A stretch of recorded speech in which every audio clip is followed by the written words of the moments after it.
참 좋은 경제연구소 이인철 소장과 함께 최저임금 결정의 의미, 파장에 대해서 얘기를 좀 자세히 나눠보겠습니다. 어서 오십시오. 예. 자, 사용자 측은 사용자 측이 주장한 액수를 계속 주장했을 거고 노동자 측은 역시 마찬가지고 그러면 결국 중간에 있는 이제 뭐라고 해야 되나 공익위원들 이 사람들이 이제 표를 어디에 던지냐라고 하는 건데 결국 사측안이 받아들여진 이유를 뭐라고 보십니까? 그렇습니다. 여전히 공익위원이 이제 주도권을 쥐고 있습니다. 이 경영제 측에 이제 손을 들어주면서 오늘 표결을 보게 되면 15대 11이에요. 예. 예고된 어떤 이제 속도 조절이다라는 건데 이미 사실 문재인 대통령은 2020년 시간당 10,000원 공약을 지키지 못하게 돼서 미안하다라고 사과를 했죠. 예. 그리고 박준식 최저임금위원회 위원장도 선임된 첫날 최저임금의 속도 조절을 시사를 했습니다. 강하게. 그러다 보니까 내년도 최저임금은 올해보다 시간당 240원이 올랐습니다. 정확하게 소수점 두 자리까지 얘기하면 2.87% 인상률입니다. 예. 그래서 시간당 8,590원이에요. 이거를 월간 기준으로 월급을 좀 계산해 보면 209시간 기준 한 179만 5천여 원 정도 됩니다. 올해보다 한 5만 원 남짓 오르게 되는데 말씀하신 것처럼 상승률로 보게 되면 3%를 밑돌았어요. 예. 이게 우리나라가 최저임금 제도를 시행한 게 1988년입니다. 이후에 정말 우리는 환란이 있었죠. 예. IMF 당시 그리고 2009년 글로벌 금융위기 당시 이듬해 그 두 번을 제외하고는 세 번째로 가장 낮았고요. 10년 만에 낮다라는 건데 그러나 이 현 정부 임기 내를 좀 돌이켜보면 2018년 이 최저임금 인상률은 앞서 말씀해 주셨습니다만 무려 16.4% 예. 그리고 올해가 10.9%입니다. 그러니까 내년까지 합치게 되면 3년 연평균은 10%가 넘는다는 겁니다. 예. 자, 그러다 보니까 지금 이 여러 가지 지난 2년 동안 이제 급격히 올랐던 것들이 정말 많은 사회적 파장을 낳았습니다.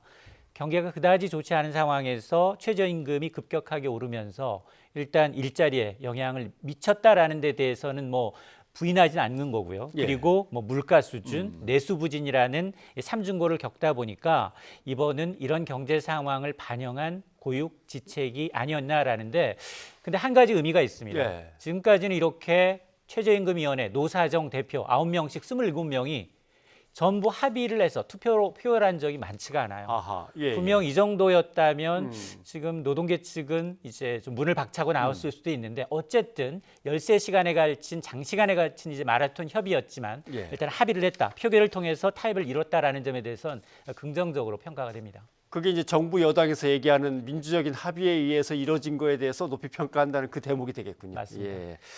그런데 아까 박 위원장 얘기도 하셨는데 시작하자마자 인사말이 최저임금이 노동시장에 미치게 될 영향을 잘 생각하면서 해야 될 겁니다라고 인사말을 하니까 저게 속도 조절을 갖다 얘기하는 건가라고 했는데 그게 속도 조절을 의미한 것 같긴 합니다. 맞습니다. 속도 조절이 꼭 필요하다라고 하는 그 논란의 그 배경을 좀 한번 살펴봐야 될 것 같습니다. 그러면 이 최저임금에 과연 얼마나 많은 사람들이 영향을 받을까입니다.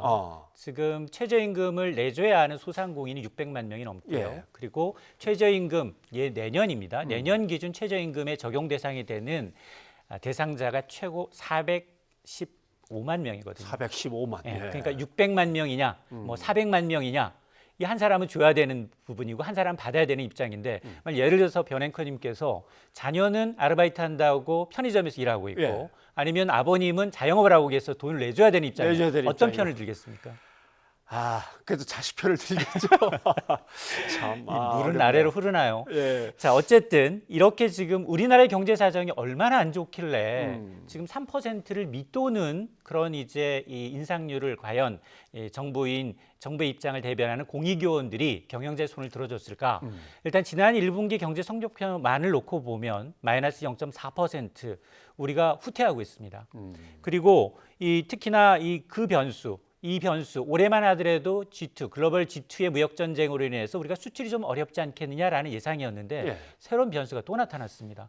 일본까지 무역 보복 조치를 하고 있어요. 그렇죠. 그러다 보니까 최근 이제 우리나라의 전체 경제 성장률 전망치가 눈높이가 낮아지고 있습니다. 일단 이달 초에 이제 정부가 하반기 경제 정책 방향을 밝혔죠. 예. 당시에 정부는 0.2%포인트 성장률을 낮춰서 올해 2.4에서 2.5% 하겠느냐라는 겁니다. 그게 국내외 경제 전문가를 통틀어 가장 높고요. 그리고 최근에 일본의 이런 수출 보복 조치로 인해서 모건스테이니, 스탠다드 앤 푸어스, 무디스, 피치까지 우리나라의 성장률 전망치를 낮추고 있는데 그렇죠. 한 번에 낮추는 폭이 무려 0.4%포인트고요. 예. 일부에서는 올해 1% 중반, 중후반까지를 얘기하고 있다는 겁니다. 자, 이렇게 되면 자, 경기가 굉장히 화랑일 때 예. 최저임금을 많이 올려주는 건 굉장히 부작용이 적습니다. 예. 그런데 크게 보면 2017년도 우리나라의 경제 성장률이 3.1%를 정점으로 지난해 2.7, 예. 올해는 2.5 될지 모른다는 겁니다. 내년에 이보다 더 떨어진다면 경기가 하강 국면에 있어서 두 자릿수 이제 인상을 2년 연속했다는 건 굉장히 큰 파장이 있다. 예. 그 부작용을 지금 일자리 안정기금으로 때우고 있는데 그것도 이제 턱없이 부족하다라는 것 때문에 아마 이런 의미에서 속도 조절에 이제 좀 네. 찬성표를 던진 게 아닌가 싶습니다. 네. 오늘 녹색당이 내건 표를 보니까 최저 수준의 최저임금이다 이렇게 내고 그랬더군요. 맞습니다. 또 지금 이제 흔히 이제 경영계에서 얘기하는 이 어려운 사람들을 어떻게든 보호하려면 최저임금을 너무 높이면 안 된다. 차라리 동결시켜야 된다라고 했던 게 이제 소상공인, 자영업자, 그다음에 이제 뭐 중소기업 이런 거죠. 근데 한쪽에서는 이 사람들도 어차피 을이고 거기 가서 일하는 사람들도 을인데 을과 을끼리 싸움 시켜놓고 그 묻는 사람들은 도대체 누구냐 이러면서 이제 반발이 큽니다. 맞습니다. 노동계의 반발은 어느 정도로 나올 것 같습니까? 일단 민주노총이 오는 18일 총파업을 예고하고 있습니다. 예. 일단 앞서 지적하셨던 것처럼 내년도 최저임금 결정이라는 건 거의 참사 수준이다라는 거예요. 그러면서 실질적으로 최저임금의 삭감 결정과 마찬가지고 네. 현 정부의 소득주도 성장이 완전히 이제 폐기됐다라고 강하게 반발하고 있다는 겁니다.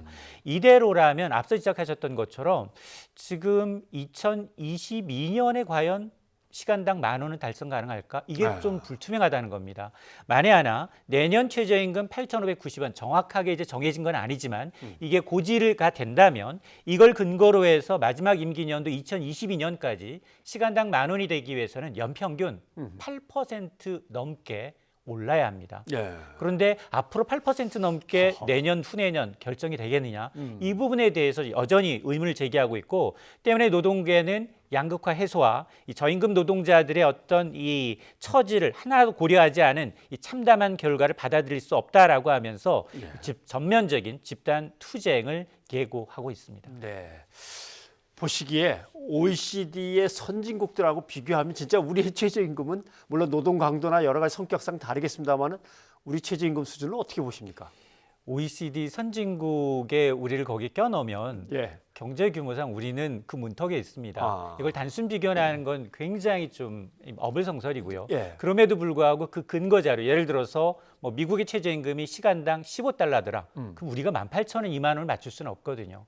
가까운 일본의 시급이 뭐 10,000엔이더라, 예. 1,000엔이더라. 예. 이럴 경우 우리 11,000원 이상을 가는 건 좀 어렵습니다.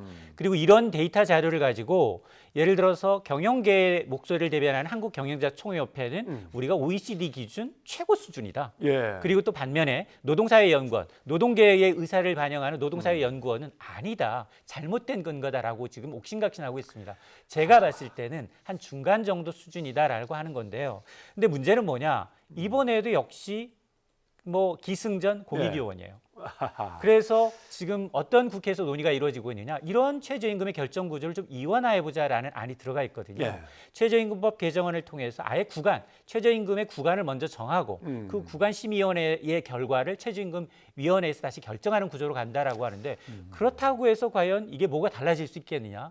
옥상옥. 하나의 구간을 더 만드는 것에 불과하다는 겁니다. 예. 그렇게 되면 이 문제를 어떻게 해결할 것인가? 한 두 가지 정도 트랙을 좀 이제 연구해볼 필요는 있는데 하나는 아예 국회로 이 문제를 좀 이관하는 건 어떨까? 국회로. 네.